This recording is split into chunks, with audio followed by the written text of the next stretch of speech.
Good morning.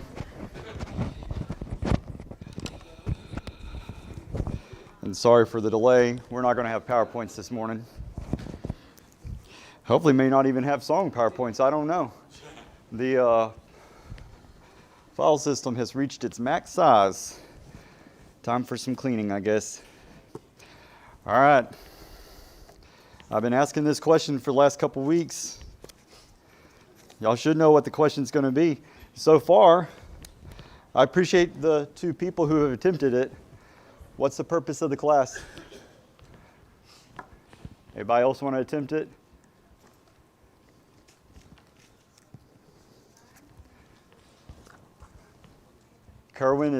Christy is saying something. Brian, are you going to be carrying the mic then? Brian's got the Mac.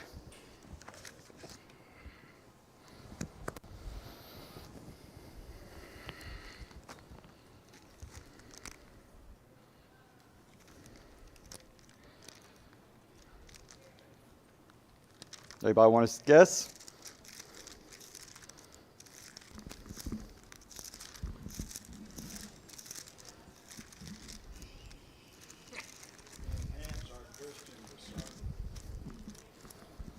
Okay, could be a part of that. That's not what we agreed the purpose of the class would be. And the very first class. Help us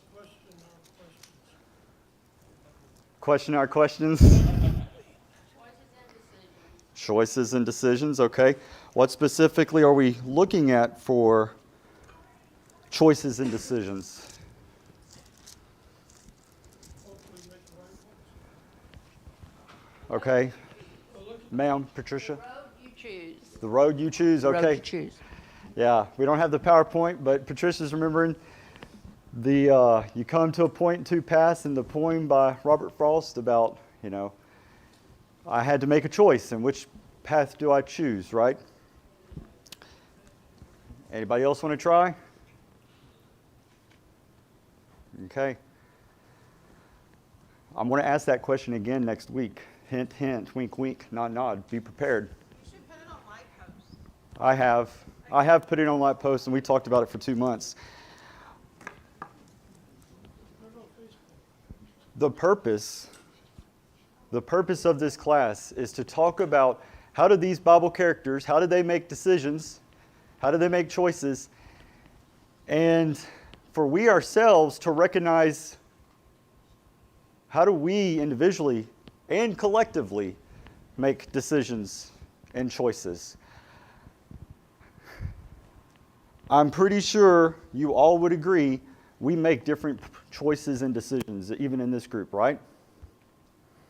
How many times do we see people get upset with the way somebody chose or the decision that they made in a particular situation? It's important to know our purpose. And the purpose of this class is very specific, but I want to talk about Jonah today. Okay? And unfortunately, I don't have the slides. I have my notes down here. So I might, what the slide said, which is very concise, I don't have them concise in my notes, so I'm just going to throw it out there. But Jonah, for the purposes of this book, he had a purpose. What was that purpose? Anybody? Gayla, go ahead and say it. Go to Nineveh to save the people. Deliver a message. Okay? Justin? Go ahead, Stephen. I would say to condemn the people of Nineveh. Well, let's back up. What purpose did God give him? That's different.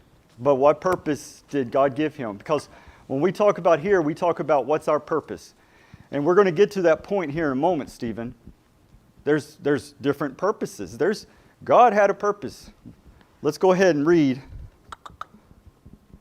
verse 2 of Jonah. Actually, starting verse 1. Now the word of the Lord came to Jonah the son of Amittai, saying, Arise, go to Nineveh, that great city, and cry out against it, for their wickedness has come up before me. Okay?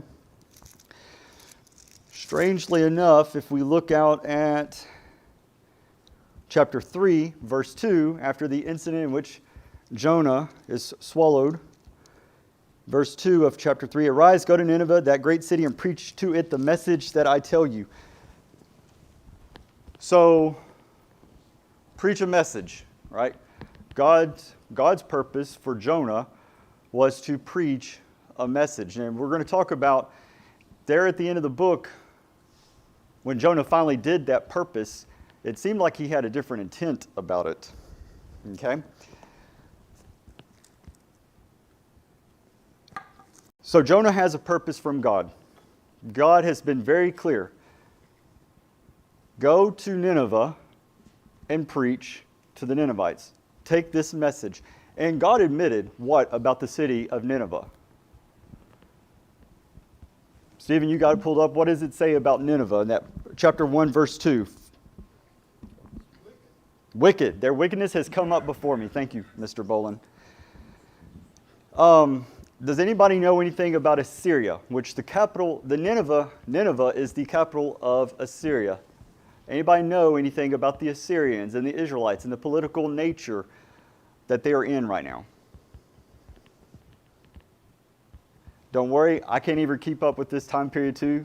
1st and 2nd Kings and all these groups, it's hard to keep up with. But None of them like each other. that is right. None of them like each other. More importantly, Miss Weatherford. I think the Syrians were very cruel people. Miss Weatherford says the Assyrians were very cruel people, and that is true. The Assyrians and the Israelites, okay? This is the divided kingdom period. They are enemies.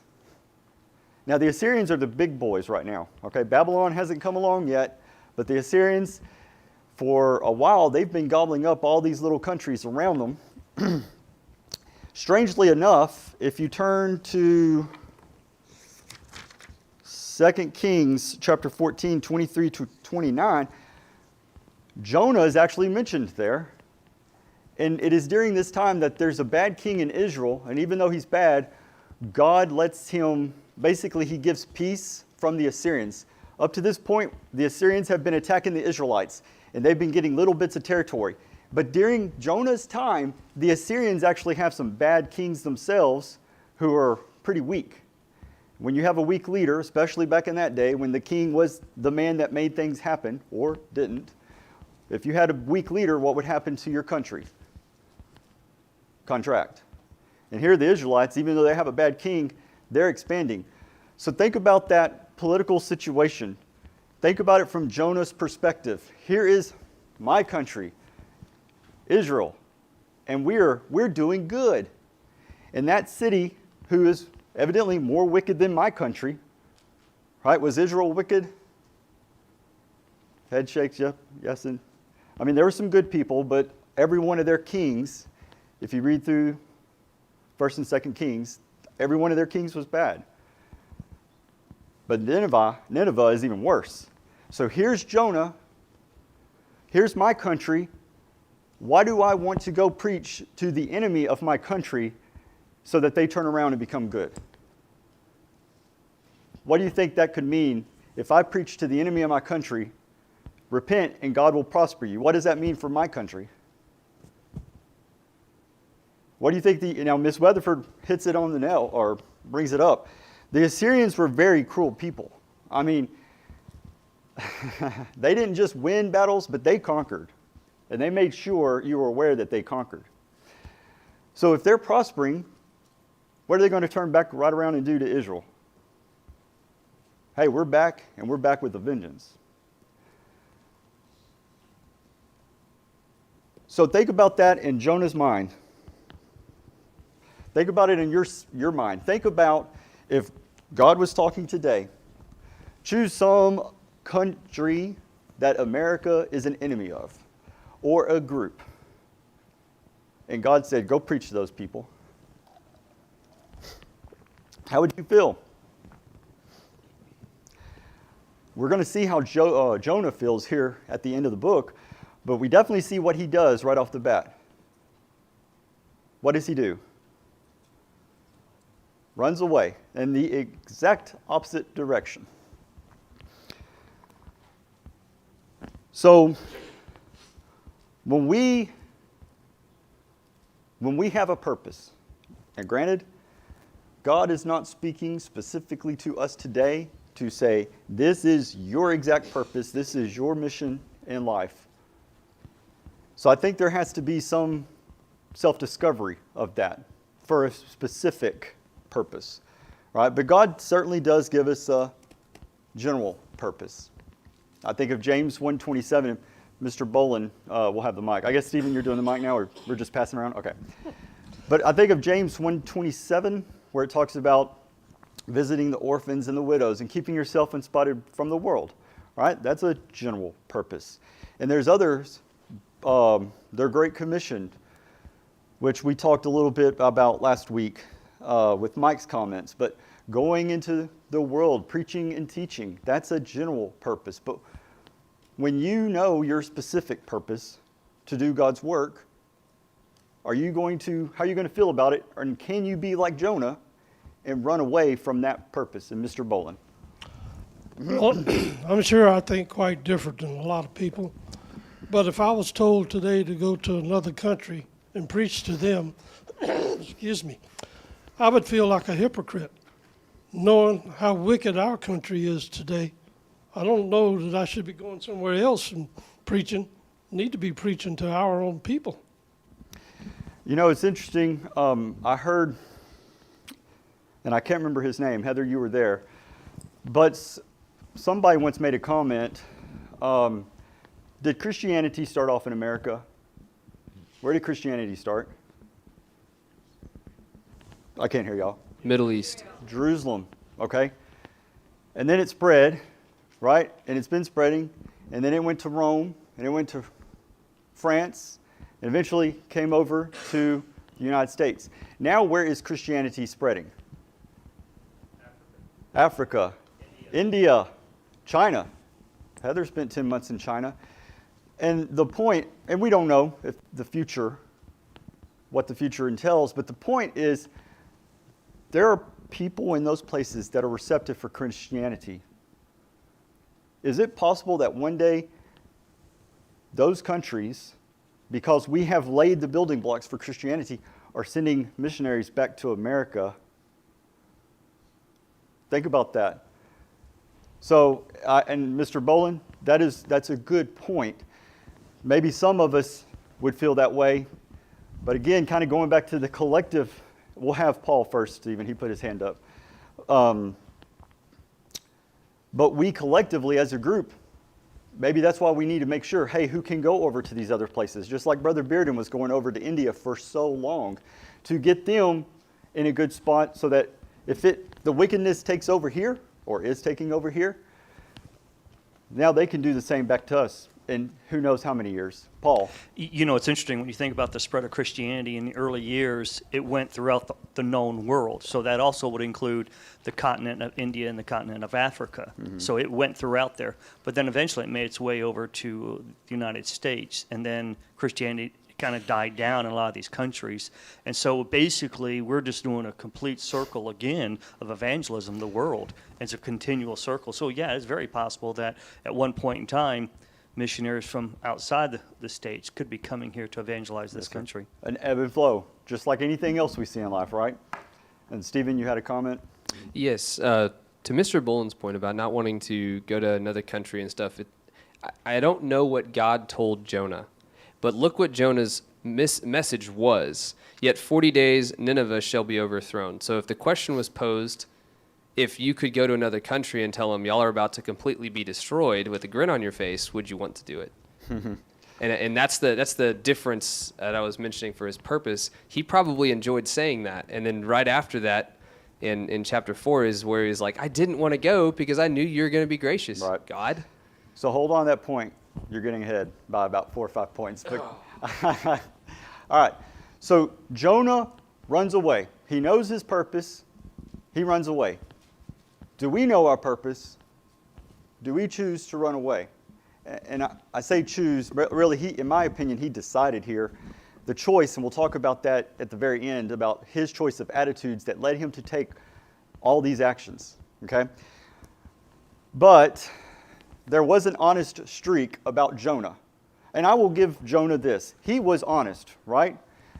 When he complained to God about the city has been saved, what did he tell God? I knew you were going to be merciful. But look at the boat. So here's all these people, and here's Jonah. Jonah's asleep, and the storm is raging. And all these mariners are praying to their various gods. And then they wake up Jonah. And they're like, pray to yours. Maybe yours will get us out of this mess. And then they cast lots, and the lot comes to Jonah, and they say, okay, what did you do to make your God upset, and what do we need to do to appease it? What does Jonah do? Y'all worship other gods. It's y'all's fault. Here's what I did. I ran away. Strangely enough, if you read, and I forget what verse it is, verse 10, why have you done this? For the men knew that he fled from the presence of the Lord because he had told them. I'm not sure if he told them that in that very moment or if he had told them that beforehand. So they kind of had some background on him. But Jonah realizes some things here. What does he realize about what he's done with respect to what his purpose was supposed to be?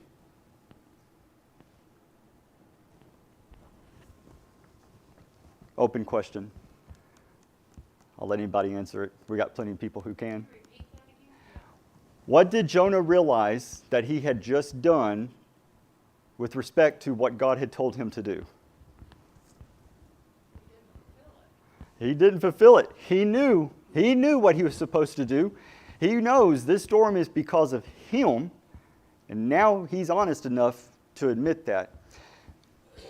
Are we, and Mr. Bellin, I'll get you in a moment, can we be honest enough when we make some decisions and choices that we know were wrong, and then we face the consequences? And other people, is Jonah the only one being impacted here? No, all those sailor guys, they're being impacted too. Jonah admits the mistake he has made. Will we admit, can we make that decision to admit and live with the consequences of the decisions we have made? Jonah says, throw me overboard. Does Jonah know that there is a whale or big fish prepared for him? No. No, he does not. So what does that mean? Does Jonah know this is it? I'm going to pay for the decision I have made. As far as we could tell, it looks like it, right? When we have bad situations, pregnancy outside marriage, divorce. I knew a preacher, he went to prison because he killed his wife while he was drunk. Can we admit that we have messed up and live with those consequences? Mr. Bolin. Well, I was just going to say, we may not physically run away, but don't we run away by not doing what we know we should do? I think so. We can. Yes, sir. All right. Now, Heather. And thank you, Stephen, by the way. Kind of to piggyback on that, apathy has become a big problem in not just the Church of Christ, but churches in general, especially since COVID, where people are like, I don't really have to go. I can just stream it and just kind of check that box. And doing nothing, like he said, apathy is basically the same thing as running, isn't it? Because you're still not accomplishing God's purpose. You're still not getting the job done. Yeah. So let's not get hung up on, in Jonah's case, he ran. But the point is, he did not fulfill, to use what Patricia said earlier, he did not fulfill the purpose God gave him. For you, maybe you do run away and move, but maybe you just don't do. Okay? The point is fulfilling God's purpose and living with the consequences when we don't fulfill that purpose. One thing I like about Jonah, being a former submarine guy myself, he was the first submariner. Okay? Though I'm pretty sure, I've been in some tight conditions, I'm pretty sure his was much more tight than mine. So here's Jonah, and we're not going to read, but you read through chapter 2, okay? He prays to God, And he's basically saying, I have messed up, but God's taken care of me. Verse 4, I have been cast out of your sight, yet I will look again towards your holy temple. You have brought out my life from the pit. When my soul fainted within me, I remembered the Lord, and my prayer went up to you into your holy temple. Save this, verse 8. Those who regard worthless idols forsake their own mercy, but I will sacrifice to you with the voice of thanksgiving. I will pay what I have vowed. Salvation is of the Lord. So Jonah accepted the consequence when he said, throw me overboard. And now he's seeking that repentance. I am looking towards you, God. I have messed up. Okay? But keep verse 8 in mind, because we're going to bring that back in his interactions with the Ninevites. Now it says, the word of the Lord came to Jonah the second time. Verse 10. So the Lord spoke to the fish, and it vomited Jonah onto dry land. Chapter 3. Now the word of the Lord came to Jonah the second time, saying, arise, go to Nineveh, that great city, and preach to it the message that I tell you. What does Jonah do this time? He goes. Has Jonah learned his lesson? Heather shakes her head no. Partially. Mr. Boland says partially. So let's keep reading and seeing what has he really not learned. Okay? Obviously he's going to Nineveh. Isn't that fulfilling God's purpose? Didn't God say go to Nineveh and preach? Is he going to go to Nineveh and preach? I would say it's his attitude. His attitude that hasn't changed. Okay? So let's keep going. Which is actually the next point. So of course Jonah goes, and it says he goes. Verse 2, Jonah arose and went to Nineveh according to the word of the Lord. Now Nineveh was an exceedingly great city, a 3-day journey in extent. And there's a lot of discussion about, 3 days from one side to the next. Well, that's a 60-mile wide city, right? But y'all can look it up about how big it was. Some people say he was going around from point to point, covering all the different districts of the city. But they say the city had 600,000 people, which the Bible even admits that later when God says, there's all these people here. It's a great city. Supposedly had walls 100 feet high, 3 chariots wide. Okay, it is massive. And here is Jonah. Remember, what is Nineveh the capital of? And who are the Assyrians to the Israelites? Enemies. Okay, Jonah is doing it this time. Jonah is going. He's taking care of the action. As if we call it, we would check in the box. I'm going to do it, God. And it says, verse 5, verse 4, and Jonah began to enter the city on the first day's walk. Then he cried out and said, yet 40 days, and Nineveh shall be overthrown. So the people of Nineveh believed God, proclaimed a fast, and put on sackcloth from the greatest to the least of them. And of course, basically they're repenting. Then God saw their works, that they turned from their evil way. This is verse 10. And God relented from the disaster that he had said he would bring upon them, and he did not do it. Perfect. Wouldn't any preacher be happy with that? I mean, a whole city saved, repented. But not Jonah. Chapter 4, verse 1. But it displeased Jonah exceedingly, and he became angry. All right, Stephen. Now you can make your point about verse 2 as far as what was Jonah's purpose here? Jonah did not want to see that nation forgiven. And later, whenever he did preach, it seemingly, again, we didn't really learn what God told him to say, but he probably had a little grin on his face when he was telling them, y'all are about to be destroyed. Yes, it's a perception of the verse, and it's not written there, but I would be curious. And I'm in my own heart, if I were to be told to go to a foreign country that we knew we're enemies with, and I was told to proclaim a similar thing, I'd probably enjoy that as well.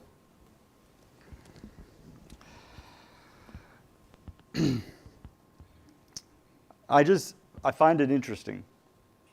Jonah has, as Mr. Boland pointed out, partially learned a lesson. Okay? He did learn. When God tells you to do something, what do? Do that. And he knew something about God. There in verse 2, what did he say about God? You are a Gracious God and merciful. and merciful Slow God. to anger, abounding in steadfast love, and relenting from disaster. And what did he say he knew would happen? That's earlier in the verse. Stephen, go ahead and read it for us. That is why I made haste to flee to Tarshish, for I knew that you were a gracious God and merciful. God, I knew this was going to happen, and that's why I disobeyed you and didn't fulfill the purpose you gave me the first time. Again, did Jonah go to Nineveh after God told him the second time? Did Jonah go to Nineveh and preach after God told him the second time? Did Jonah have the attitude God wanted him to have? Doesn't appear that way. I think the point is very obvious for us today. Now, I will say this. What was the result of Jonah's preaching, even though he had the wrong attitude? God's purpose was fulfilled. Paul, is that what you were going to say? Yeah, what I was going to say is in spite of our condition of our heart, in spite of the condition of our heart, God's will is going to be done. Regardless of what we think or what we do, it's going to be taken care of. And while I got the mic, I'm going to say this. It's interesting that Jonah, being a devout Jew, is a very typical Old Testament Jewish attitude. Well, then we fast forward to the New Testament, and we look at Peter. When the gospel was preached to the Gentiles, Peter kind of took the same attitude as Jonah and kind of separated a little bit from the Gentiles. So when the gospel was presented to the Gentiles, many of the Jews had a hard time with that because that was their father, their loving God, and they didn't want to share him with anyone else. Right. A good point, Paul. Thank you. Thank you for bringing in Peter. I think that is a good example. So I think we all recognize there's a place we want to be. If you will, I don't want to call it an ideal, but I can't think of another term, but there's an ideal state. We want to feel it, we want to do it, right? We want to feel love and mercy and goodness, and we want to do mercy, love, and goodness, right? Would everybody agree with me? Can we do that all the time, or can somebody do that all the time? Stephen, you have your hand up, but I want you've brought this point up in class one time. Do you remember what you said about Philippians chapter 1 and people preaching to spite Paul? I literally am there, and that's Okay. where I was going to talk about it. You and I are thinking alike. That's scary. Not scary. It's awesome. But go ahead, please. I think just as Paul up here was talking, Paul in the Bible was talking in a very similar line. You see, Jonah did not have a heart to spread the word, but God worked through him. And we look here in Philippians chapter 1, verse 15. So Paul's in prison to set the stage, and there's people going around and talking of Jesus Christ. But as we see here, and I'm about to read it, both in the negative and the positive. So somebody is out there spreading bad, saying, don't follow Jesus or whatever it is. I don't know, and he doesn't speak to it. So 15, some indeed preach Christ from envy and rivalry, but others from goodwill. So somewhere in here, they're speaking of Christ and Jesus to maybe gain popularity for money, maybe. We don't know, but obviously, envy and rivalry. The latter do it out of love, knowing that I am put here for the defense of the gospel. The former proclaim Christ out of self-ambition, not sincerely, but thinking to afflict me in my imprisonment. So they actually want him to be worse in prison. And aside from all of this, Paul says, what then? Only that in every way, whether in pretense or in truth, Christ is proclaimed, and in that I rejoice. That's a hard verse for me to swallow. I've been contemplating this for years because I grew up and I saw people maybe preaching on TV or other large media outlets and always had, to be honest and be very frank, negative views of that. Negative views. I was discouraged by it. And that was the people around me spread that same mindset. That's how I kind of learned that that's not good. But when you look at this, look at how many people those things are reaching. It's not that I like the words being taught necessarily. It's not that I agree with them.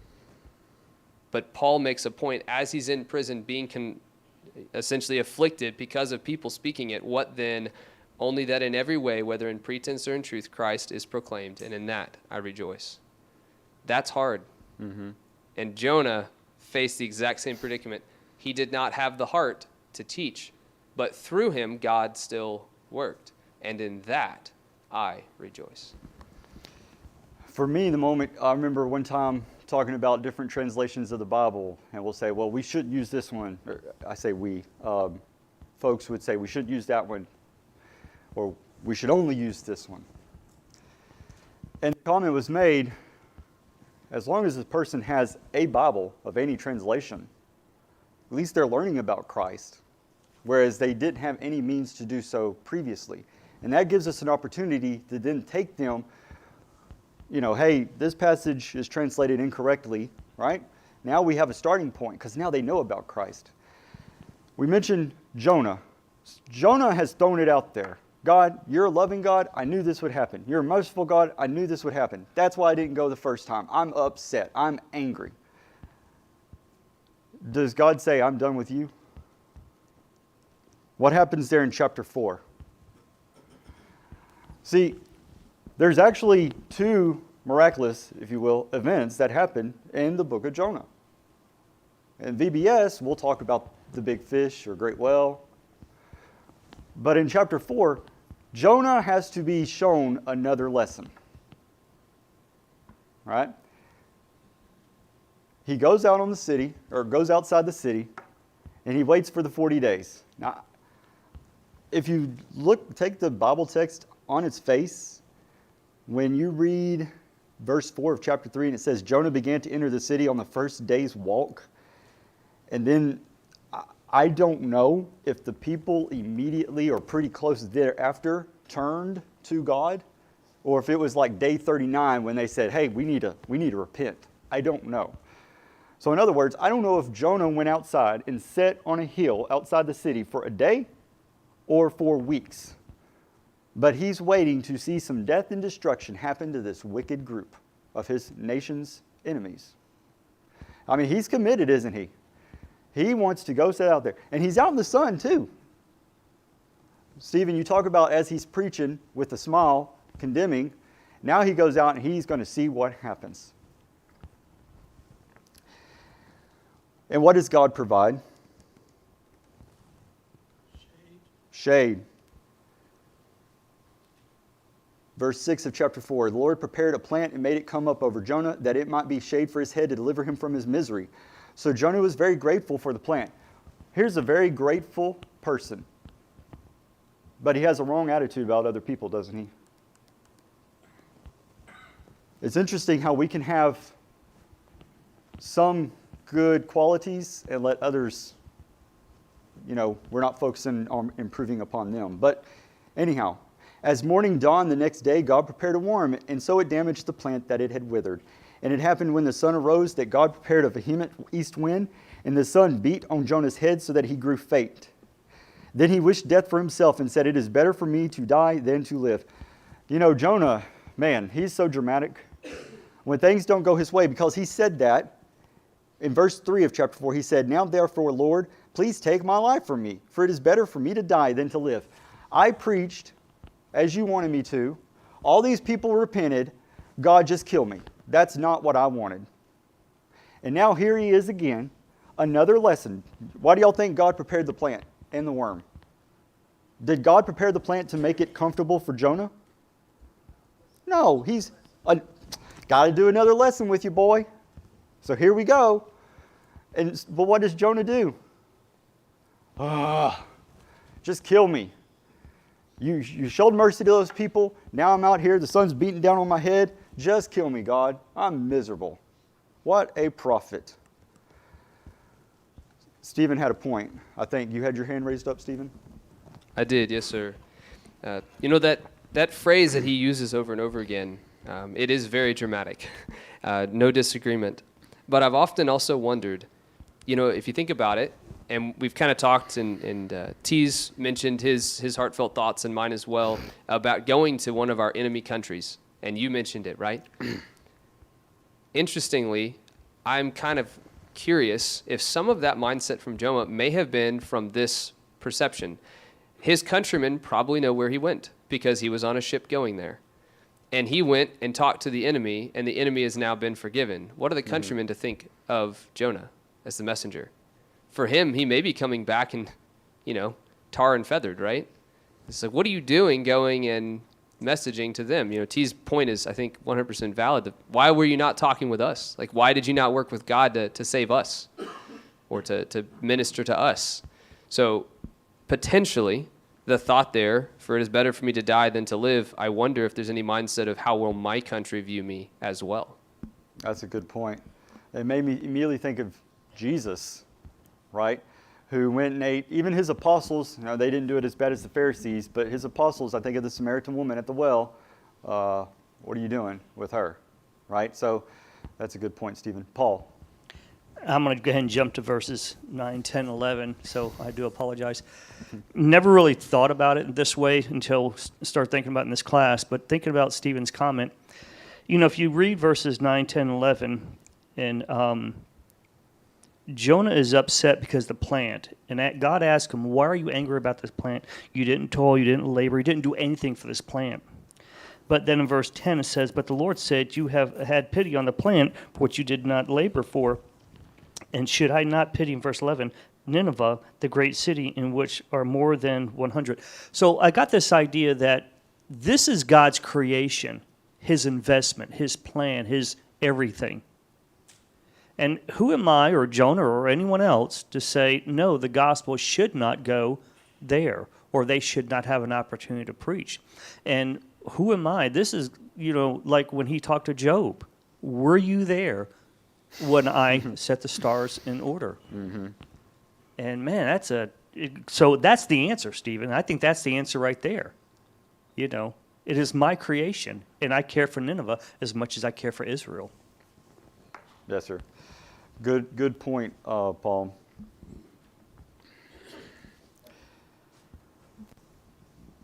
We only have 5 minutes left. Did somebody have their hand over here? Heather. I guess we could ask, why did God pick Jonah? Knowing that he was salty and pretty negative to begin with, was God, that's a pretty firm example for all of us that tend to be a little cynical and a little negative. I'm one of those people.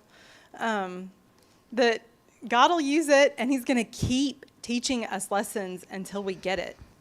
And, he might not let up because he knows there's potential in all that cynicism. Right.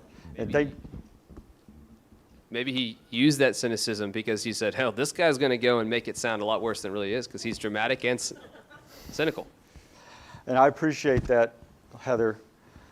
So God has an attitude of, like Paul said, hey, you pitied something you didn't work for. I have invested in this creation, and I care. For God so loved the world that he gave his only begotten son, not a particular group of people, even though that very world, most of them will not accept that gift, right? God has invested in Jonah, the Ninevites, us.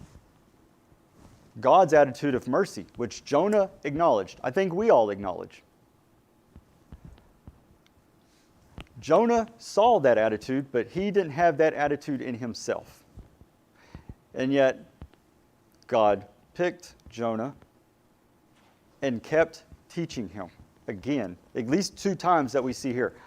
I wish if Jonah wrote this book, why didn't he say, and I learned my lesson? Right? I don't know why he just left it off at, well, did this guy actually get the point?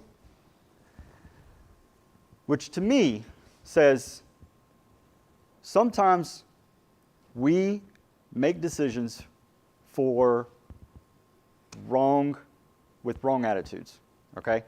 Just like Paul, the Apostle Paul, had people who preached to spite him and to make his conditions worse in jail. But he was happy for that. Maybe he prayed, God, I hope they will come to a better attitude.